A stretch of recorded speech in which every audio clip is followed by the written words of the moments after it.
Beleza, beleza? Cleitão do Show de Bola aqui falando com vocês.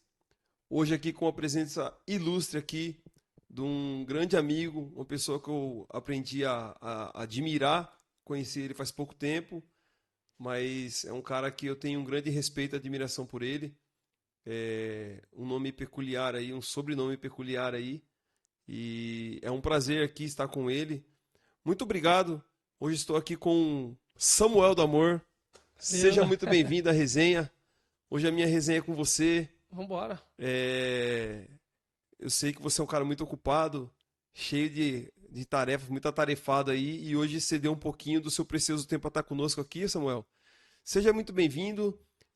Queria muito apresentar para as pessoas aqui, o pessoal que gosta, que curte, você aí que acompanha nosso trabalho. Gostaria muito de pedir para que você curta, compartilhe, interaja conosco, que você também tenha a sua opinião aqui. Quem que você quer que venha aqui no resenha? Quem que você quer ouvir a resenha com o Cleitão aqui? E hoje eu tô com o Samuel. Samuel, primeira pergunta aqui que eu queria fazer com você aqui, entender um pouquinho, é o porquê Samuel do Amor. Bom, primeiro agradecer, obrigado. Cleiton, né? Mas agora o Cleitão, show de bola, né? Essa oportunidade, esse espaço. Eu acho que a gente precisa ocupar a internet com coisa boa. Então, se você está vendo esse podcast aqui, compartilha com seus amigos, sua família. Todo mundo tem um grupo no WhatsApp, pode compartilhar e acrescenta isso na vida das pessoas. Bom, o meu nome é Samuel do Amor, todo mundo acha que é um nome artístico, né? Que é um nome que eu inventei, ou que de alguma forma eu criei, ou que tem a ver com a minha personalidade. Apesar de eu ser um cara tranquilo, né? Eu não me acho um cara do ódio, né? Eu sou mais do amor do que da raiva.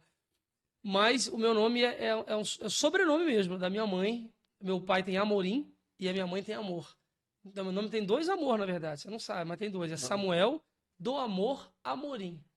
É, Então, Amor é um nome português, nome de Portugal. E esse nome sim. já me rendeu boas histórias. Me lembro de uma, inclusive, quando eu fui tirar minha carteira de motorista no Rio. Eu sou carioca, né? Pelo sotaque dá pra ver já. Pastel.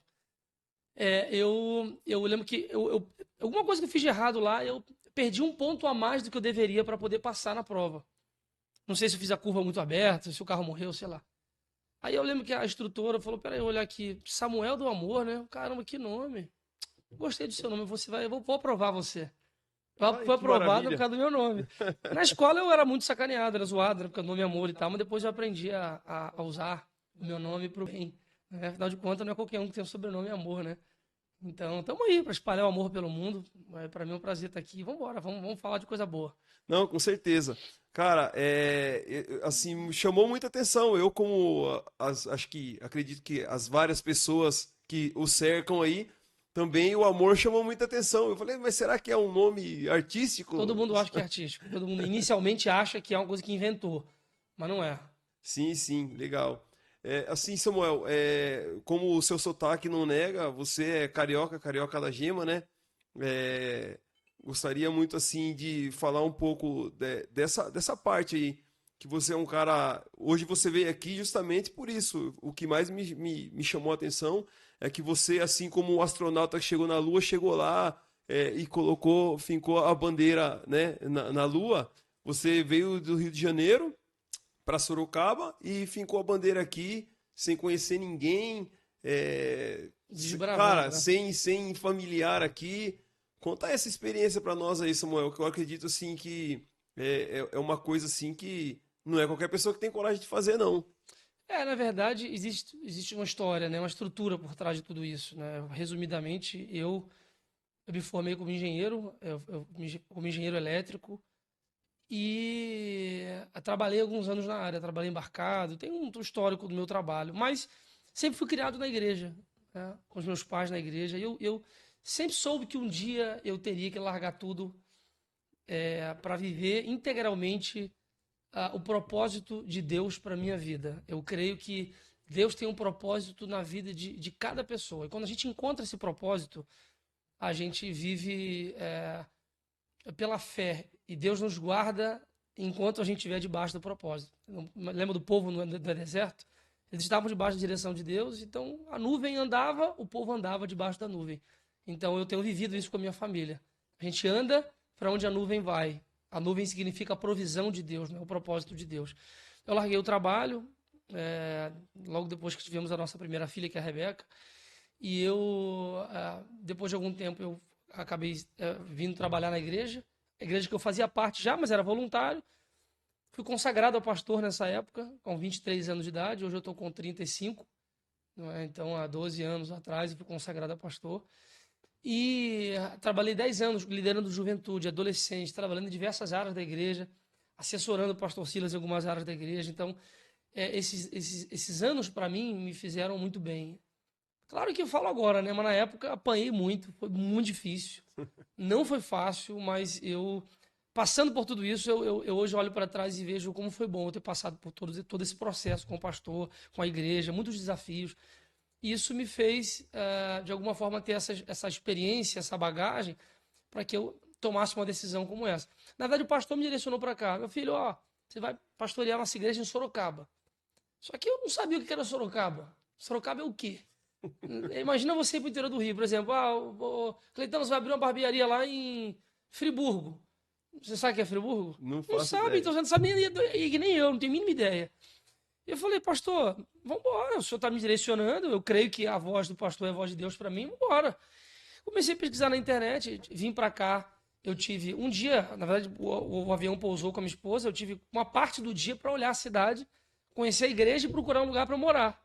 Foi muito rápido a nossa vinda aqui. Eu olhei a cidade, eu lembro a primeira coisa que eu vi foi a Toyota, Dom Aguirre, né, aquela avenida lá principal, algumas coisas na cidade, eu falei, nossa, a cidade não é o interior que a gente conhece no interior do Rio, né? Aquela coisa tem uma Sim, pracinha, um hospital. sim. É uma cidade poderosa. Fui procurar o IDH da cidade, um dos melhores do Brasil, uma cidade maravilhosa, hoje mais ainda. E vim para cá com o coração aberto. Eu costumo dizer que enquanto eu estiver aqui, eu sei que eu não vou estar aqui para sempre. Não é? Mas eu não vou estar aqui para sempre. Mas até o último dia que eu estiver aqui, o meu coração vai estar aqui. Eu sou muito assim, sabe? Meu coração está onde eu tô. Então, se eu vim para cá, eu sou sorocabano. Eu vivo a cidade, eu respiro a cidade. Então, até o último dia que eu estiver aqui, não sei por quanto tempo eu vou ficar aqui ainda, mas eu serei sorocabano. E estamos aí, há 2 anos que nós estamos aqui, eu com a minha família, pastoreando essa igreja, ajudando pessoas, e Deus tem nos abençoado. Tem sido muito bom. Assim, e você já foi abençoado, cara, de ter sido direcionado para um lugar como Sorocaba, porque eu também não sou nascido aqui em Sorocaba. Apesar de não ser nascido aqui em Sorocaba, boa parte da minha vida e as minhas raízes estão aqui. Também tenho 2 filhos aqui, que são assim, nascidos aqui, mas a minha filha que veio depois, né? E assim, eu só tenho sido muito abençoado em Sorocaba. Sorocaba, como eu costumo dizer, é terra de oportunidades, né?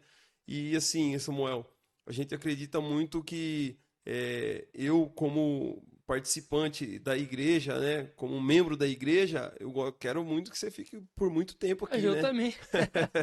Que Não você fique depende aqui da porque gente. porque eu vejo assim o trabalho que você faz é Ah, muito organizado, através de ser muito acumulado, muito cumulativo. Ele é um trabalho que te suga muito, né? Que toma muito do seu tempo. demais. Eu acredito muito também que assim a sorte que como assim eu também nos meus projetos a minha esposa sempre caminha lado a lado comigo, a sua esposa também caminha lado a lado com você, né? Tem que ser. Porque eu acredito muito que o desafio para ela também foi grande, né? De também largar assim, a cultura de vocês para um outro lugar totalmente diferente. Vocês, apesar de ainda não estar no Chovendinho aí, né? Mas Chovendinho, que é Chovendinho assim, o termo que usa o aqui, termo, né? o termo usado aqui em Sorocaba. Quando Aham, tá garoando, tá chovendinho. Então, aham. vocês ainda não estão. Mas espero que com o tempo vocês As também crianças fiquem já, muito tempo e fiquem por as aqui crianças mesmo. já estão, né? Não, realmente eu concordo. Para ela largou o trabalho, o projeto que ela tinha lá. Ela tinha uma mentoria com mulheres, algumas coisas que ela fazia no Rio. A gente, tudo ficou para trás, né? A família. Você vê, a gente chegou aqui na cidade, era eu, ela, eu, minha esposa e os 2 filhos. Sem ajuda, sem avó, sem nada. Sem base, sem amigo, sem referência, sem nada. Claro que eu estou dizendo isso em termos emocionais, tá? Mas a igreja dá um suporte muito bom para a gente, né? A igreja ADV aqui é uma igreja fantástica. Então, a casa, toda a estrutura, para a gente conseguir crescer aqui, a igreja dá para a gente, o pastor Silas dá. Por isso que deu certo, né? Não só não é mérito meu. A igreja tem um nome, tem uma estrutura muito boa. Mas é óbvio que tem esse desafio para a gente. Você tem que sair para o cinema e vai deixar as crianças com quem? Não conhece ninguém. Começa a trabalhar com qual voluntário? Você confia em quem? Como é que você desenvolve um trabalho a partir do zero? Uma coisa é pegar uma igreja que já existe um pastor, dar continuidade a um trabalho. Agora, começar um projeto do zero é algo realmente muito desafiador, muito, enfim, tem que ter coragem. Mas Deus tem abençoado a gente. Eu costumo dizer que eu não tenho medo de nada, não. Depois que você trabalha com o pastor Silas, você não. Nada, Cleito, nada. Pode falar. Se mandar eu falar com qualquer pessoa do mundo, eu falo. Eu não tenho esse negócio, sabe? A gente na vida precisa aprender a amadurecer esse ponto. As pessoas talvez estejam perguntando, o pastor é novo e tal, igual no café com o pastor lá o pessoal fala e tal. Eu sempre digo que eu sou um Uber. Às vezes o carro é novo, né? O carro é 2020, mas ele já tem 500 quilômetros, 500 mil quilômetros rodados, né? Então, eu acelerei muito meu ministério, estando perto de pessoas muito mais experientes do que eu. É um conselho para quem está ouvindo a gente. Ande com pessoas melhores que você. Sim. Se submeta a sacrifício, a esforço, a dor nesse momento da vida para você crescer. Quanto mais rápido você se submeter a esse tipo de coisa, mais rápido você vai crescer. Não, quer só uma coisinha fácil, moleza. Aí vai atrasar o crescimento. Sim, mas essa sugestão que você está dando, esse conselho que você está dando, ele é muito difícil as pessoas entenderem isso aí. Por quê? Porque hoje em dia procura-se muito facilidade. As pessoas querem. A gente sente nas pessoas que são menos maduras, têm menos maturidade, não questão de idade, porque idade não significa maturidade. Ela quer bater o recorde dos 100 metros correndo 70. Ela só quer a facilidade. Então, a gente tem que entender que tem todo um processo a se fazer, a se passar. Essa questão da idade também, para mim também foi uma surpresa. Quando cheguei naquela igreja e vi o pastor... Eu cheguei lá, o pastor de camisa florida, de tênis e tal... Não passa credibilidade. Não é nem a questão da credibilidade. É justamente assim, eu acho que também é uma via de duas mãos. Para nós também que temos. Eu tenho mais idade que você. Não tenho experiência que você tem, mas eu tenho mais idade. Assim, para você pedir conselho para um cara que é mais novo, tem aquela barreira. Pro interiorano, pro cara do interior, eu até me surpreendi o pastor me enviar para cá, né? Porque a cidade interiorana.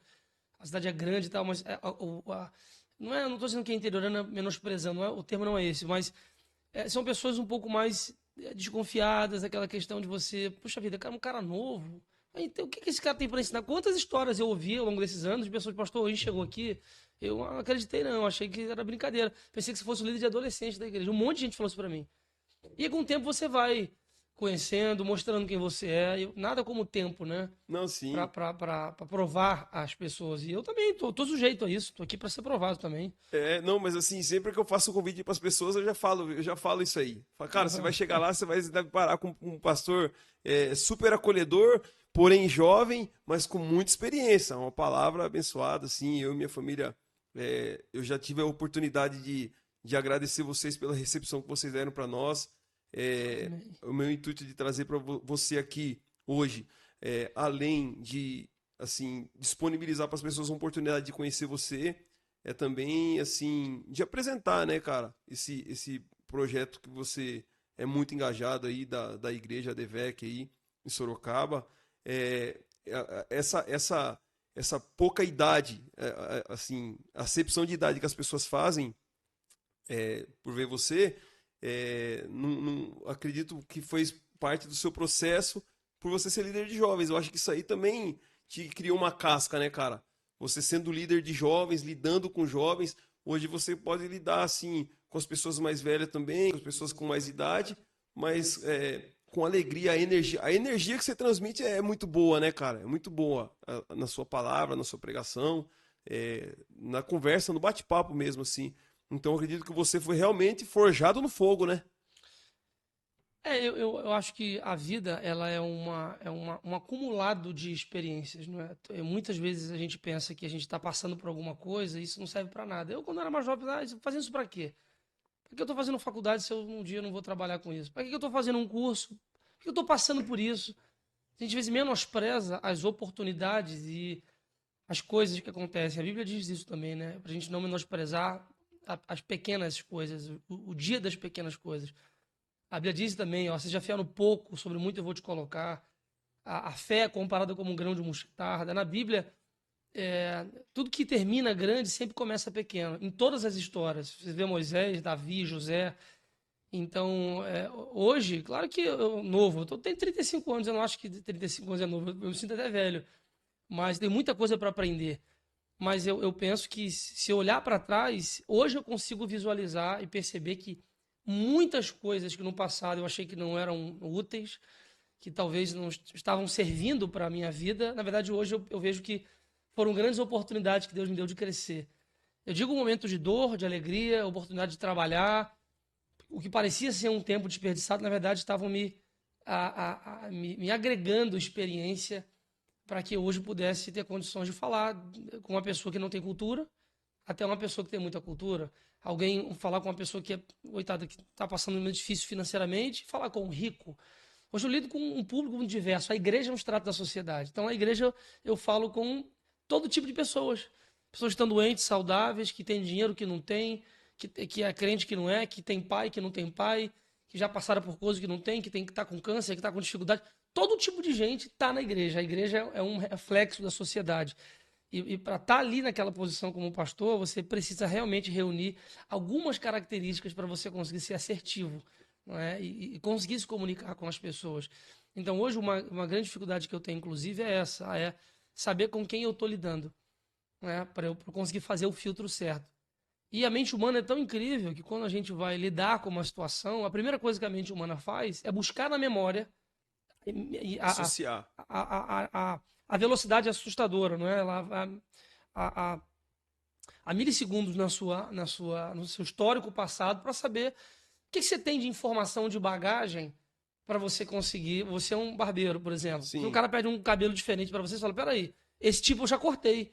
Eu sei fazer isso aí, não é mais ou menos isso, né? Fazer uma analogia com a sua profissão. O pastor é a mesma coisa. Então eu vou na minha memória buscar que experiência eu tenho para lidar com aquele fato. Então, hoje você vê jovens, adolescentes que não conseguem progredir, pessoas que não conseguem crescer, porque estão ocupando a sua mente com nada. A YouTube, o que é? Nada.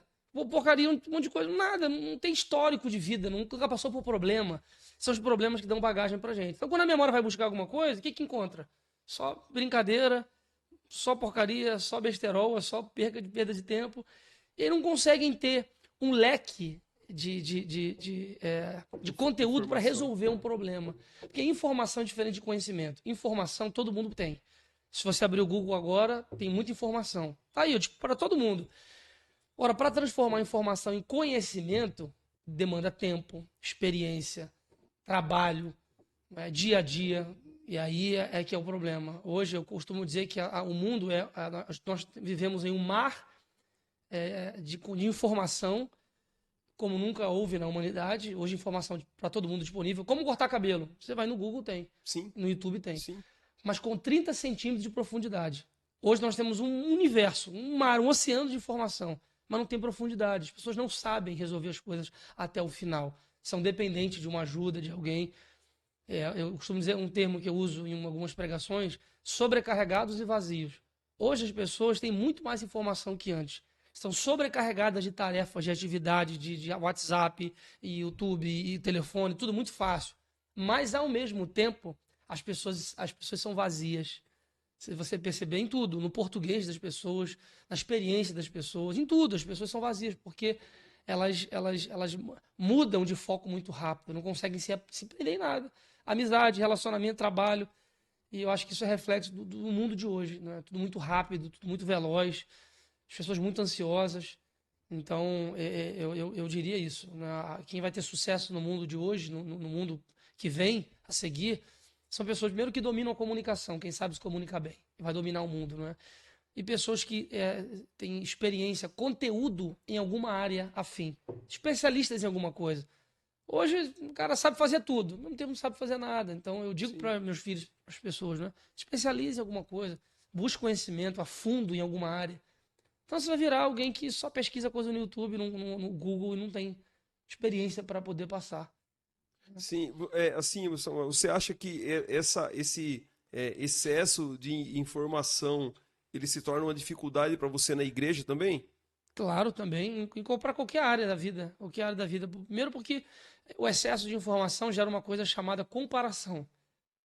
Quando você não tem acesso fácil ao que está acontecendo no mundo ao seu redor, no mundo mais próximo, no mundo extenso, você não tem referência para você se comparar. Então, hoje, o advento do Instagram, rede social, etc., se você não tomar cuidado, você está sempre vendo a próxima tendência, a próxima moda. E aí a sua casa já ficou velha, a sua roupa já está feia, né? O seu corte de cabelo já não é mais o correto, a sua esposa já não é mais a mesma, o marido, tudo parece que está mudando o tempo inteiro. Você nunca se contenta, nunca se satisfaz com aquilo que você tem, porque está sempre comparando com os outros. Não é? Isso tem a ver com esse excesso de informação que a gente recebe. Segundo, que a mente humana ela também tem um limite, não é? À medida em que você precisa consolidar uma informação que você recebe. Sim. As pessoas não param, toda hora uma coisa nova. É tanta coisa para você salvar na memória e para você sedimentar um conhecimento que as pessoas não têm foco. Augusto Cury fala muito sobre isso, né? Que hoje uma criança recebe mais informação do que o imperador no auge do seu governo em Roma. Então hoje eu vejo por mim, a quantidade de decisões que eu tomo por dia é assustadora. Eu digo por mim. Sim. Pessoas me perguntando coisas o tempo inteiro, da obra, da igreja, da minha casa, da vida, tudo. Então, tomar decisão, eu lembro, não sei se foi Barack Obama ou um presidente americano, disse assim, olha, após as 4 horas da tarde eu não tomo decisão nenhuma. Porque a decisão é uma coisa importante. E para você tomar uma decisão, você precisa ter calma, paciência. E hoje, com esse excesso de informação, você precisa tomar muita decisão a uma velocidade muito, muito mais rápida. Consequentemente, você comete mais erros, porque você não tem tempo de ponderar, de ter paciência, de pensar. Você quer ver um exemplo, Cleiton? Alguém manda uma mensagem para você no WhatsApp. Aí tá lá marcado azulzinho. Se você não responder na hora, as pessoas pensam que você tá chateado. Um dia desse, não, pastor, você me respondeu. Eu falei, amigão, eu vou responder, eu só tô pensando do que você me mandou para mim. Só tô refletindo sobre isso. Eu não sou obrigado a responder na hora. Agora tenho 2x no WhatsApp. Não é? As pessoas. Olha só a que ponto a gente chegou. Quando na história você imaginou isso? Um outro exemplo, lembra quando o WhatsApp parou de funcionar uns 2 dias? Ou o Telegram parou de funcionar? Sim. Por 2 dias nós voltamos à pré-história, da época que não havia WhatsApp. E a minha filha perguntou: meu papai, quer dizer que na sua época de criança não tinha WhatsApp? Eu falei: não, filho, não tinha nem celular. E era maravilhoso em um certo sentido. Sim. Porque você ficava tranquilo, em paz. Você marcava um compromisso, você ia. Hoje não, você está em casa trabalhando, está num trânsito, mensagem. Você recebe informação de tudo que é lado. E aí gera uma outra coisa. Você chega de noite em casa e fala assim, caramba, não fiz um monte de coisa hoje. Não respondi e-mail, não respondi. Você está sempre com a sensação de que você está atrasado, de que você está... Não sei você, né? Eu, né? As minhas listas no caminho. Eu tô... Quando, meu Deus, que eu vou conseguir andar à frente das minhas tarefas, das minhas listas? Não é isso, é que a gente não... O dia é curto desse caso. Então não é que o tempo mudou, é que são tantas tarefas, tantas atribuições. Se a gente for falar aqui de coisas urgentes, importantes, descartáveis, delegáveis, a gente vai ficar aqui até amanhã falando. Mas as pessoas estão muito emboladas, porque é tanta informação e a gente não consegue filtrar, né? Sim, assim, na questão igual você comentou, das referências e tal, pela minha profissão, eu lido muito com isso aí. Por exemplo, corto o cabelo de cada 10 cabelos, aí 8 é o mesmo corte. É o mesmo corte, assim, sabe? Tem as tendências e tal. Com certeza. A questão das referências. Até esse meu projeto, também o Resenha do Cleitão, é justamente para mostrar para as pessoas que essa referência que elas buscam tão longe na internet, que são pessoas aí, muitas vezes, intocáveis para nós. Às vezes você tem uma referência do lado da sua casa aí, cara. A minha profissão, ela me dá essa oportunidade de estar conhecendo histórias legais, pessoas... que agrega muito na vida, assim, Legal. uma da outra, principalmente, assim, para os jovens, né? Então, é uma coisa, assim, que eu gostaria muito das pessoas terem uma referência palpável, que é o que eu zelo muito, prego muito isso para meus filhos. Você não precisa olhar esse pessoal que tá lá em cima no YouTube, é estourado, bombado na internet. Cara, tem o cara ali, ó, o pai do seu amiguinho ali, ele é um cara que a história dele é assim. Eu gosto muito de trazer isso para perto da gente, né? E falando-se em referência, Samuel, quem é a sua referência? Quem você tem como referência? É uma pergunta, eu já, assim, acredito até que, né, Mas você, assim, como pastor e na sua vida, eu queria que você dividisse isso para nós aí. Duas referências suas aí. Quem você tem como referência? Parece clichê, né? Piegas, assim, falar isso, mas eu acho que as pessoas precisam honrar e olhar mais as referências que elas têm dentro de casa, na sua vida. Então, antes de qualquer pessoa, eu preciso olhar para minha mãe, né? Porque minha mãe sempre esteve certa. Eu sempre achei que ela estava errada. Então, não tem referência maior para um ser humano do que a sua mãe.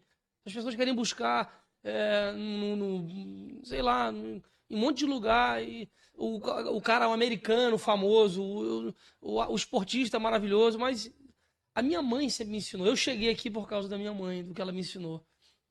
Por exemplo, minha mãe, ela dormia tarde, né? Eu aprendi a dormir tarde com ela. Ela fazia as listinhas dela antes de dormir. Eu aprendi a fazer isso com ela.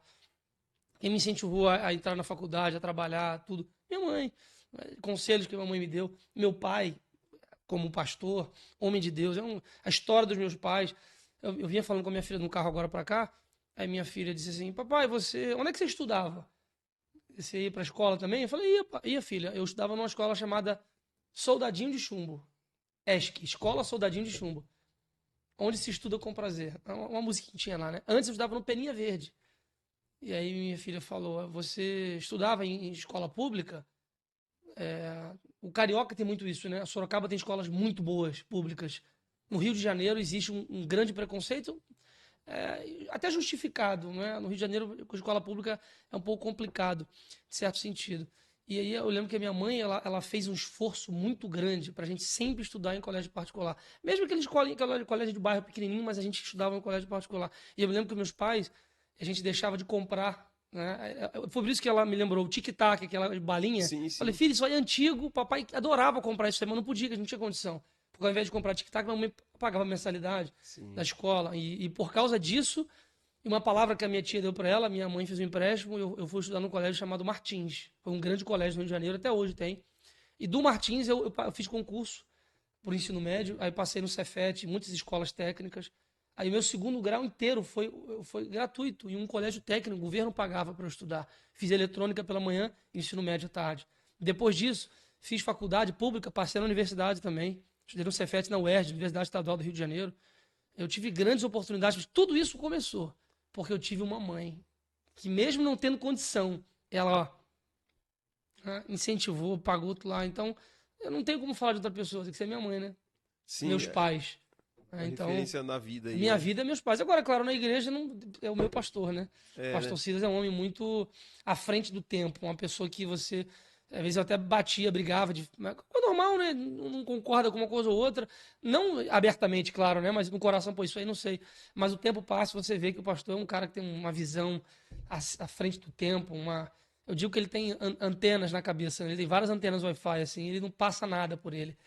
É um homem de fé, corajoso, intrépido, destemido. Então eu tento acompanhar o pastor em algumas áreas. Em algumas áreas o pastor, outras áreas da igreja eu também me espelho no meu pai, que foi um grande apacentador, um cara muito manso, né? E pastorei igrejas até hoje, me ensinou muita coisa. O que eu sei de Bíblia, meu pai me ensinou. Então, minhas referências são essas. É claro que eu tenho referências fora, pessoas que até morreram famosas, etc. Mas eu acho que eu ficaria com isso. Exatamente para incentivar as pessoas a olharem para as suas casas. As Sua suas mãe pode casas é muito ser um importante. recado, né? Você pode ter a mãe analfabeta, um pai analfabeto, um pai que. Não importa. Com certeza, a sua mãe tem coisas a ensinar a você. Não, sem Conselhos para a dúvida. vida. Até quantos pais analfabetos, semi-analfabetos, você vê formando doutores, né? Com suor, com esforço. Eu já convivi, já tive o prazer de conviver com pessoas assim, que, mesmo com dificuldade, trabalhando em profissões aí que desgasta muito o físico, com muito pouco estudo, formar doutores, né? Isso é muito satisfatório só de você conhecer pessoas assim, né?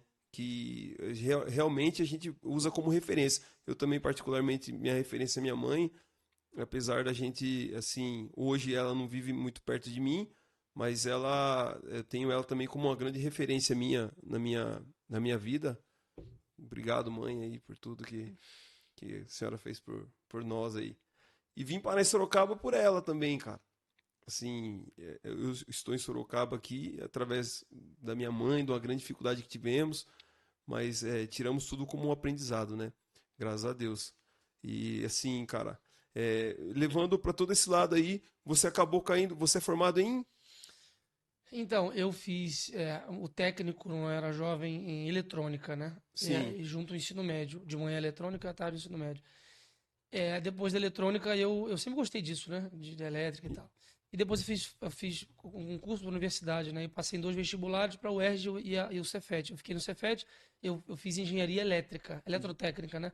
Me Sim. formei como engenheiro elétrico, trabalhei alguns anos na área, fazia projetos de plataforma P32, P58, participei Ah, desses então projetos. você Trabalhei alguns anos na área, né? Tive uma boa carreira. gostava do que fazia. Gostava, eu tinha um futuro promissor, eu tinha um bom salário, trabalhava em multinacional, lidava com pessoas de outras nacionalidades. A minha vida estava bem encaminhada, profissionalmente falando assim, em termos humanos, né? Eu não tinha por que largar o meu trabalho, né? Pô, eu tinha um futuro brilhante pela frente, Sim. né? E- Mas o propósito de Deus para mim, o meu chamado, sempre falou mais alto. E um dia eu fui lá, falei com o meu gerente, chamado Tadashi, um japonês, falou: meu filho, você. Ele até chorou comigo na época, eu lembro que ele, muito sensato, um japonês, falou: olha, eu quando eu era mais novo, eu também queria viver o meu sonho. Para ele é sonho, né? Para a gente é propósito. E ele falou: mas eu não fui, porque eu fiquei com medo e tal. Então eu vou te incentivar. Ele me ajudou a sair da empresa bem, né? Que foi o que me segurou por uns 3 meses, né? Que a gente não era jovem, não tinha guardado nada. Aí eu tinha ações na França da própria empresa, uma empresa muito grande, eu trabalhava na Technip, uma empresa multinacional. E aí eu resgatei tudo que eu tinha para vida privada, fui dilapidando meu patrimônio, né? Até que não sobrou mais nada, e passaram-se uns 6 meses, até que eu comecei a trabalhar na igreja, né? Aí, como pastor já, né? Na E DVEC na mesmo. ADVEC, né? Sim. Na ADVEC, logo que se tornou a ADVEC, né? Esse período todo você teve como ministro de jovens, É, líder de jovens, né? sim, eu comecei, na verdade, pastoreando adolescente na igreja, né? Pastorei Fazendo adolescente. acampamento. Pra mim, nossa, é muita história, Cleiton. Meu Deus do céu, meu Deus do céu, é muita história.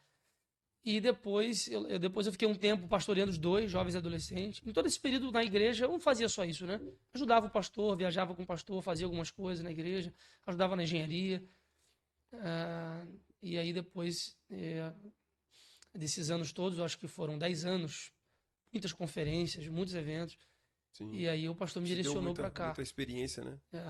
Me mandou para cá, para Sorocaba, dessa experiência pastoreando uma igreja.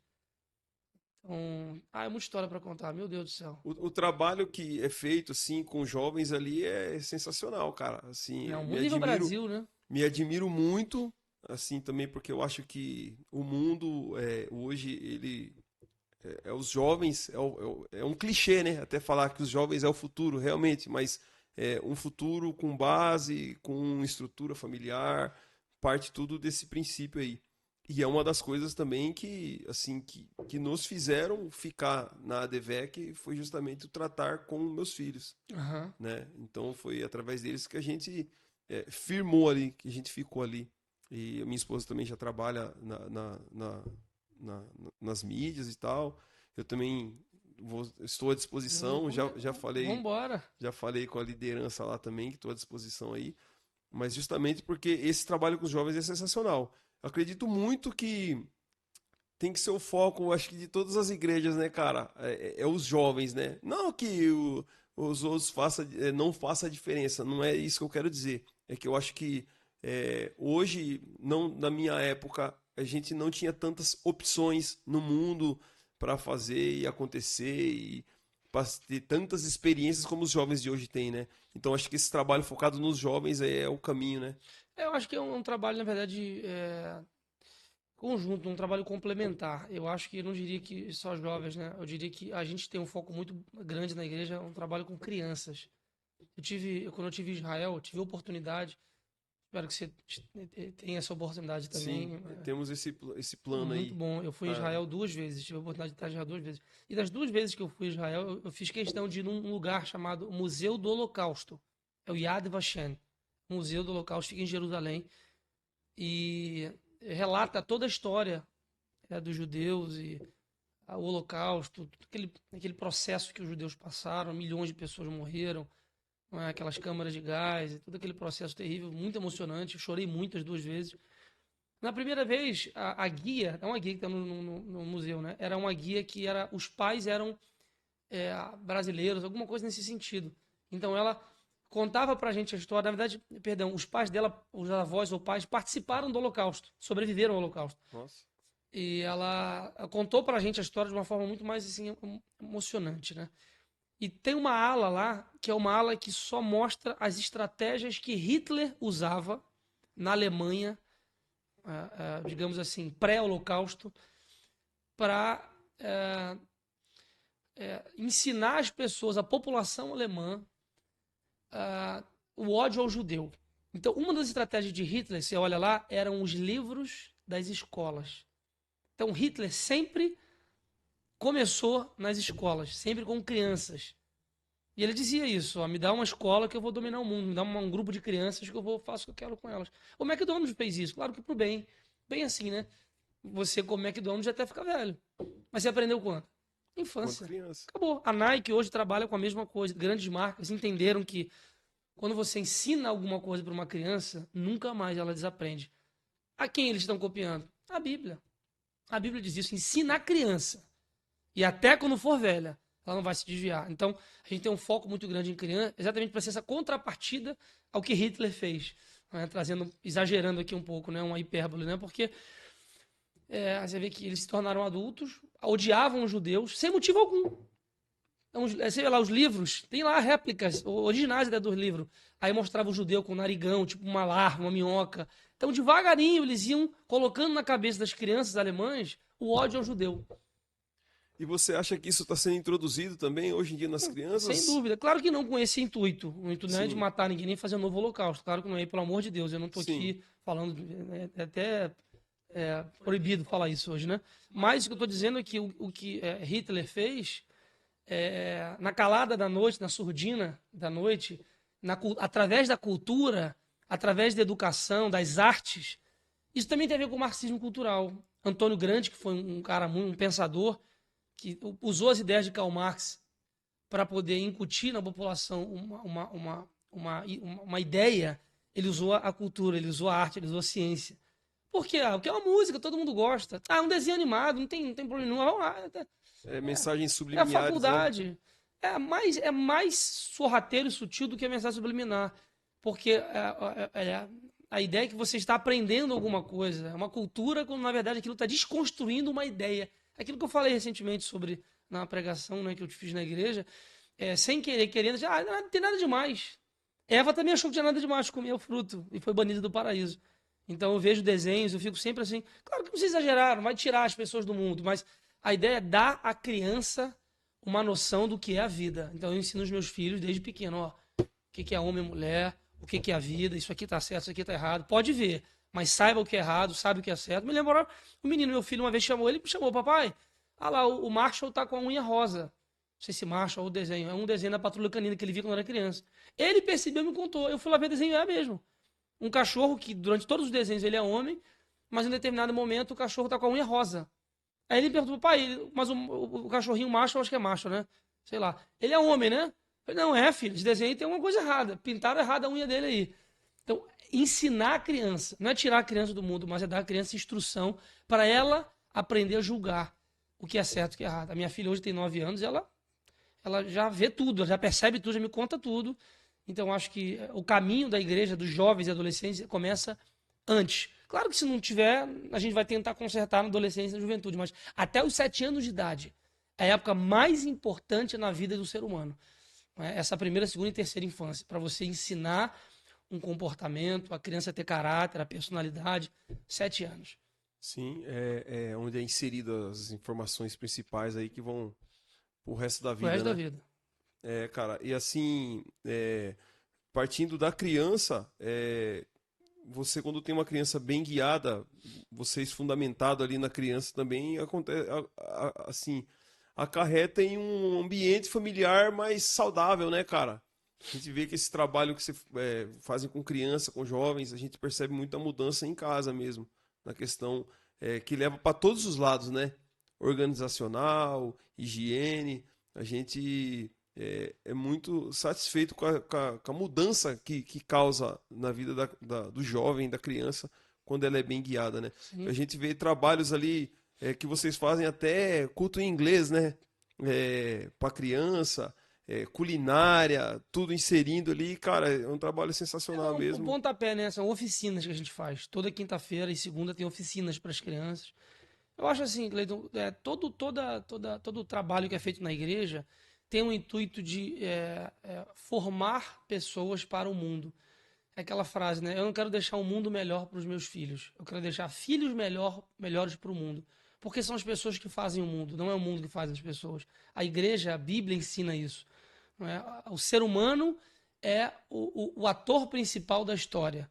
O ser humano, eu sou o ator principal da minha vida. Então, o que eu acredito? A pessoa pode vir de uma família desestruturada, pode não ter sido criada pelo pai e pela mãe, não teve oportunidade, mas ela é um ser humano. Ela sabe observar a sua vida, ela sabe perceber o que é o certo e o que é errado. Então a igreja tem um papel muito importante na sociedade nesse aspecto. Ensinar as pessoas, transformar o ser humano, e os jovens, adolescentes e crianças estão nesse bolo. Então, às vezes o pai e a mãe, a criança em casa, não tem uma estrutura familiar, mas quando ela vai para a igreja, ela consegue ter contato com uma nova família. Ela vê crianças da idade dela, ela faz uma oficina, ela aprende uma coisa em inglês. Então, ela acaba recebendo o que talvez ela não receba em casa. Ou a igreja reforça o que já acontece em casa. Então, por isso que eu incentivo tanto os pais a levar as crianças para a igreja, os adolescentes, os jovens, porque a igreja exerce um papel cultural, né, de saúde, em todos os aspectos. A igreja só tende a aperfeiçoar o ser humano, a melhorar o ser humano, a tornar o ser humano alguém melhor. Eu tenho diversas histórias para contar, não dá tempo aqui, de pessoas que eu conheci, menino, desculpa o termo, né? Lá no Rio a gente fala isso, favela. Morava na favela, não tinha nada. Eu falei assim, meu filho, não quero um acampamento, não? Vende aí esse computador que você tem aí, vai, um acampamento. Uma das histórias, o menino acreditou, vendeu o computador lá, um negócio, arrumou um dinheirinho pra cá, ajudei, foi pro acampamento. Aceitou Jesus, teve vida Transformou a transformada, vida. começou a trabalhar. Eu aprendi, ensinei ele a usar a elétrica, a mexer com a elétrica. Ele ligava os canhões de luz na época. Conclusão, ele foi crescendo como jovem, hoje ele deve ter uns 28 anos, talvez, mais ou menos aí. Uns 27, 28 anos. Hoje ele trabalha no cinema. Ele foi um dos caras que gravou Polícia Federal. Ai, Uma diária, o cara sensacional. trabalha um dia, ele ganha R$ 1.500. Um dia de trabalho, Cleiton. Sim. E aonde ele aprendeu isso tudo? Na igreja. Outra menina que eu lembro que a gente ficou incomodado com algumas coisas, e pagamos para colocar um aparelho na menina, um aparelho, né, ortodôntico. Aí a garota, eu falei, minha filha, você precisa me ajudar, você precisa aprender a mexer no Excel. Aí ensinei a garota a mexer no Excel, um programa de computador, né? Sim, sim. Fórmulas matemáticas e tal. Ela aprendeu o básico. Aí logo depois ela pastor, obrigado, arrumei um emprego. Puxa, só me contrataram porque eu sabia mexer no Excel. Eu falei, você aprendeu isso aonde? Na igreja. Não, a igreja é um lugar em que a gente pode errar. E isso é que é o bom. Então, por isso que eu acho que as pessoas precisam olhar para a igreja, não com o olhar da religião, mas como uma comunidade. E é isso que pretende a igreja, é isso que Jesus ensinou. A igreja é eclésia, uma comunidade em que as pessoas se ajudam mutuamente. Não é? A gente cresce com a igreja. Não é? Então, eu acho que é isso, é desmistificar esse olhar religioso da igreja. Igreja não é religião. Igreja é um ajuntamento de pessoas que adoram a Deus. Sim. A gente cresce como igreja e a igreja cresce com a gente, né? E o Samuel hoje está preparado aí para essa mudança que está tendo na igreja? Cara, hoje eu acredito assim que você vai para assim, a igreja vai para um patamar assim de dobrar de número de membros, número de pessoas ali, automaticamente, porque vai ir para um lugar aí maior, abençoado, muito bonito. Parabéns aí pela conquista da igreja aí de estar indo para um lugar melhor, melhorado. Nossa conquista. Mas eu queria saber assim se o Samuel tá preparado aí pro que vem, porque se você acha que tá corrida agora, meu irmão, se prepara aí pro dobro de membros. Eu acho que Deus vai, as coisas vão acontecendo, né? Deus vai criando os caminhos. Inicialmente, quando a gente soube que o lugar que nós estamos, nós não poderíamos mais ficar lá, eu falei, puxa Como vida. foi isso aí, Samuel? Eu não posso contar muitos detalhes aqui, Sim, né? sim. Mas basicamente nós recebemos a informação de que a gente teria que ir para um outro lugar, né? Por algumas coisas que aconteceram.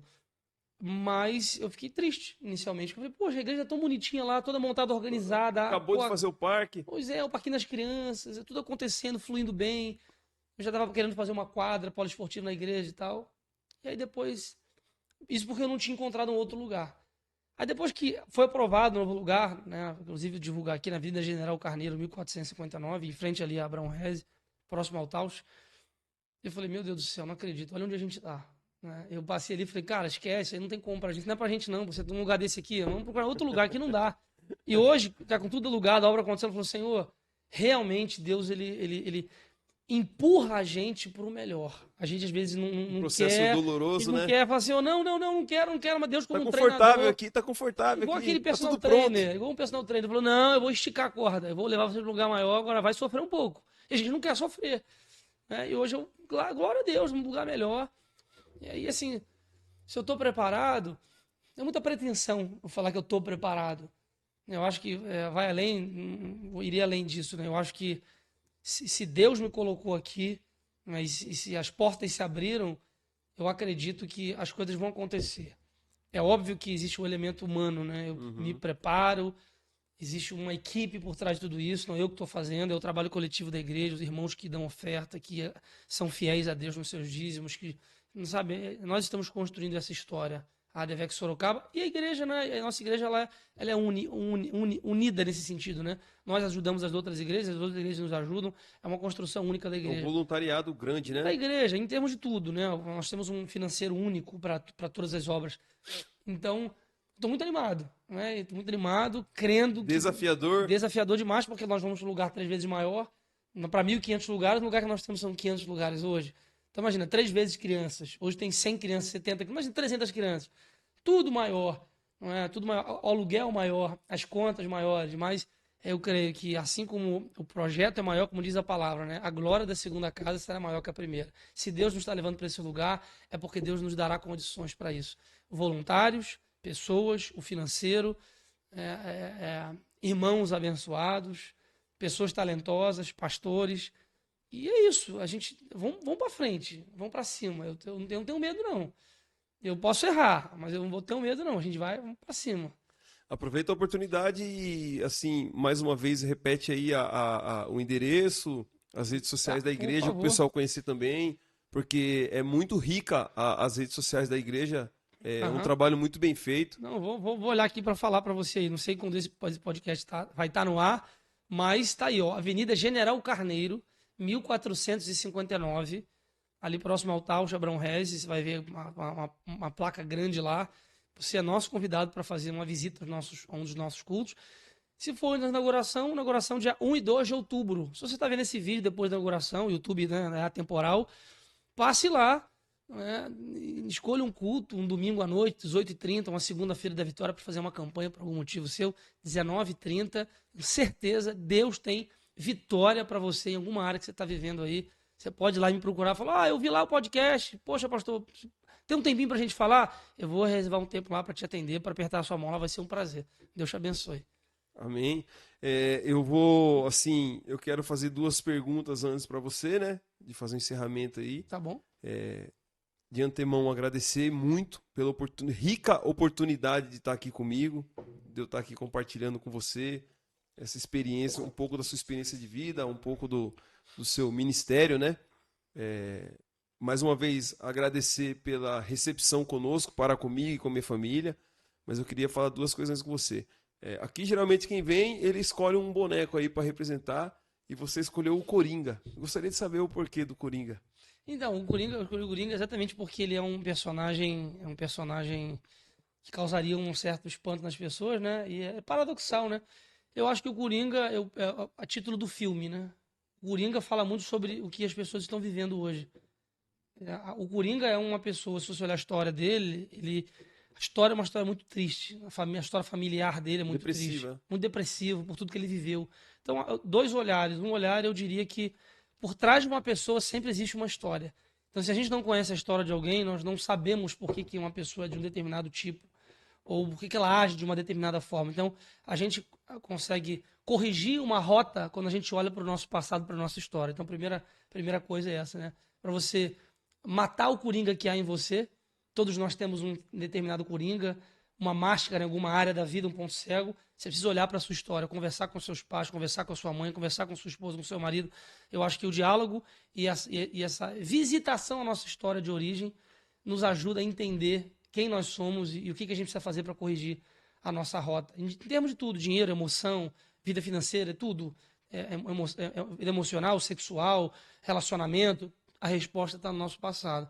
Segundo, que eu acho que isso, também olhando para o Coringa, não é porque nós tivemos uma história ruim, não é porque nós tivemos um passado triste que a gente vai usar essa nossa história para a gente se vitimizar. Eu vejo o Coringa como uma pessoa muito vitimista, não é? Ele justifica aquilo que ele faz por tudo que ele sofreu. Sim. Então a Bíblia fala o contrário. Ela manda a gente amar os nossos inimigos. A Bíblia diz que a nossa justiça não tem que ser igual à justiça dos homens. Quem nos julga e quem nos vinga é o Senhor. Eu não preciso fazer vingança com as minhas mãos. Eu não posso usar a minha história para poder, enfim, de alguma forma fazer o mal às pessoas. A Bíblia tem que pagar o mal com o bem. Então não seja como Coringa. Não,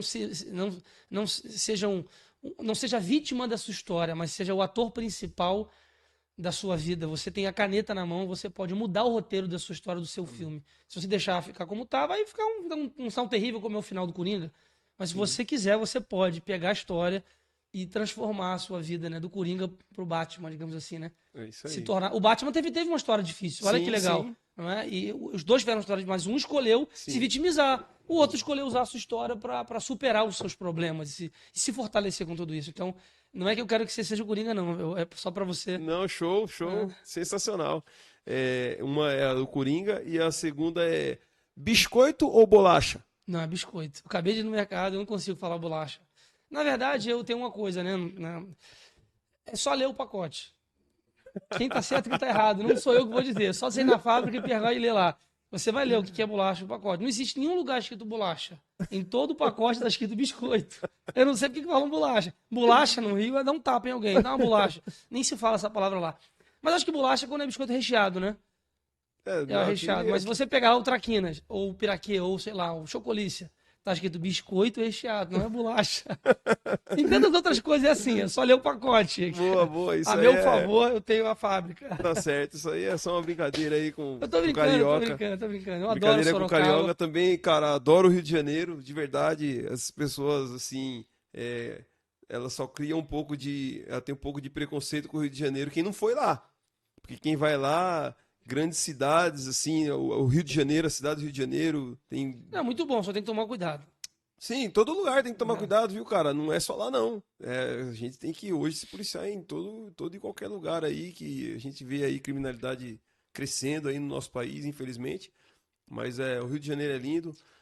Pessoas maravilhosas como você. Cara, muito obrigado mais uma vez. Deus abençoe você, sua família. Tamo junto. Espero a próxima oportunidade aqui ter sua esposa também aqui, que é rica em. Essa aí é essa. Pode marcar com ela que aquela ali. Aquela tem conteúdo. Assunto, muito conteúdo. A gente acompanha as redes sociais aí, é sensacional aí. Vocês são pessoas muito bem informadas, muito cheias de conteúdos de verdade, muita coisa para compartilhar com o mundo, cara. Espero que todas as pessoas tenham a oportunidade de conhecer o Samuel do Amor e que todas as pessoas possam ter pessoas como ele próximo. Eu tenho certeza que vai melhorar o mundo, muita coisa boa aí. E mais uma vez, muito obrigado. Gratidão eterna para você. Eu que agradeço. Espero que o podcast cresça, né? Que as pessoas divulguem, compartilhem coisas boas. Vamos nessa. Sorocaba é de Jesus. Amém. Segue lá. @resenha do Cleitão nas redes sociais, siga o nosso canal, se inscreva lá, ative o sininho, fica atento aí que sempre estaremos com novidades aí para você, e a minha gratidão é você também que nos curte. Tudo aqui é feito com muito carinho para você. Deus abençoe, tamo junto, vapo!